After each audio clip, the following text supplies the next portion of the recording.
Israel strikes back in its first military response to Iran since last weekend's attack. And the 12-person jury is selected in former President Trump's hush money trial. The morning rundown starts now. From the Straight Arrow News Studio, bringing the stories that matter to you from across the United States and around the world. This is the Morning Rundown. Today is Friday, April 19th. Thank you for joining us. I'm Kara Rucker. Israeli forces have struck back against Iran following the barrage of drones and missiles launched last weekend toward Israel. The attack coming early Friday morning in Iran, but neither side is saying much in the aftermath. Iranian officials said its anti-aircraft systems fired at 3 small drones near its airbase and nuclear site in the province of Isfahan. The Iranian army chief said explosions heard in the sky were related to the shooting of air defense systems at suspicious objects, adding no damage has been reported. The United Nations International Atomic Energy Agency confirmed no damage to Iran's nuclear sites after the incident. Iran closed its airports after the attack, but they have since reopened. While Israel has yet to speak on the attacks on Iran, several officials from Israel, Iran, and the U.S. have all confirmed the strike to news outlets in what would be Israel's first military response to Iran's assault that saw around 300 missiles and drones fired at Israel on Saturday, with 99% of them being intercepted. Iran's first direct attack on Israel was in response to a suspected Israeli airstrike on Iran's embassy in Syria earlier in the month that killed 7 officials, including a top general. For the better part of a week, Israel has said it was planning to retaliate for Iran's actions, despite the U.S. and its allies advising against it. An Israeli official told the Washington Post this attack was to show Iran that Israel had the ability to strike inside the country. An Iranian official told Reuters that Iran has no plans to respond to Israel's attack.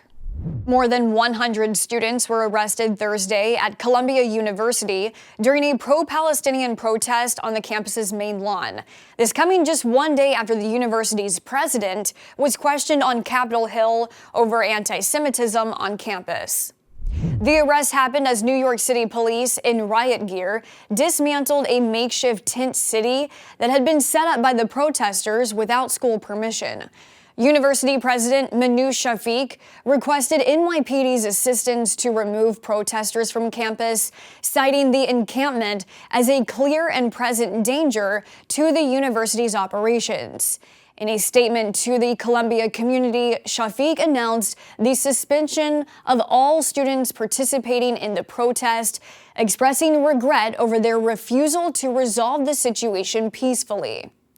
Barnard College suspended 3 students, including the daughter of Minnesota Representative Ilhan Omar, over their involvement in the ongoing protest. The protest started on Wednesday during Shafiq's congressional testimony. The historic criminal trial of former President Donald Trump has seated its full jury. The judge saying, "We have our jury," after the 12th juror was selected during day 3 of the trial in New York on Thursday. 1 alternate was chosen, 5 more still need to be selected.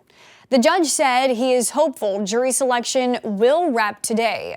Day 3 began with 2 of the 7 jurors selected earlier in the week being dismissed, one telling the judge she was not sure if she could be impartial after friends and family questioned whether she was a juror. The second juror was excused after questions arose about whether he answered truthfully on if he had ever been accused of a crime.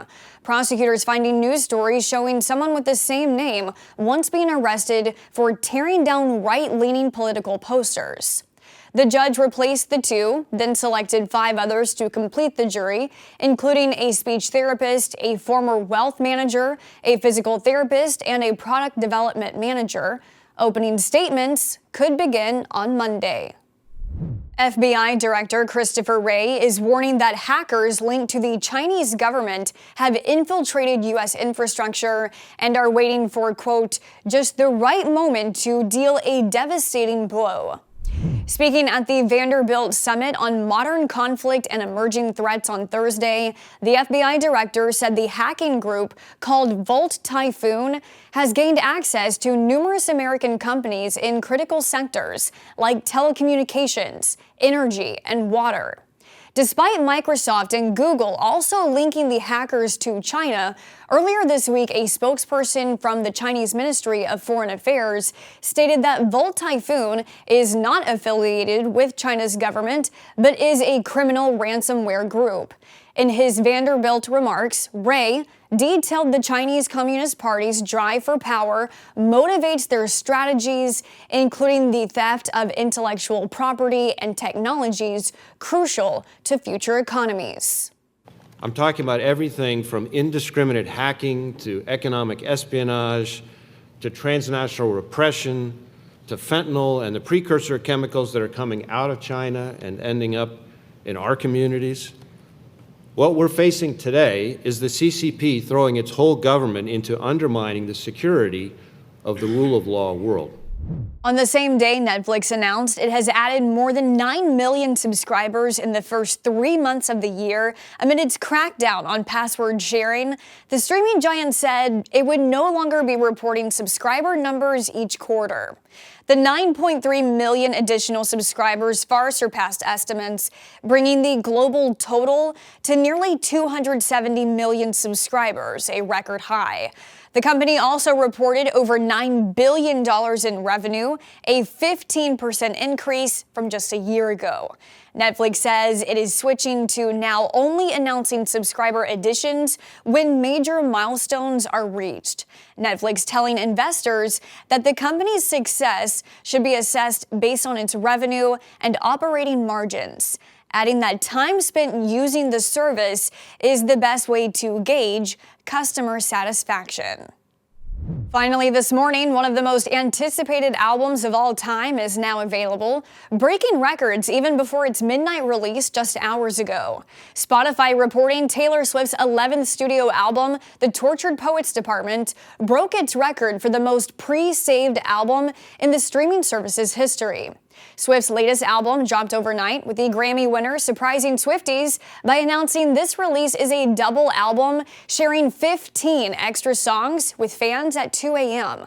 Swift's 2022 album Midnights spent 6 weeks at #1 on the Billboard charts and earned the Grammy for Album of the Year. These are your top stories for this Friday. Unbiased, straight facts. That's Straight Arrow News. We'll see you back here on Monday. Until then, I'm Kara Rucker. Have a great weekend.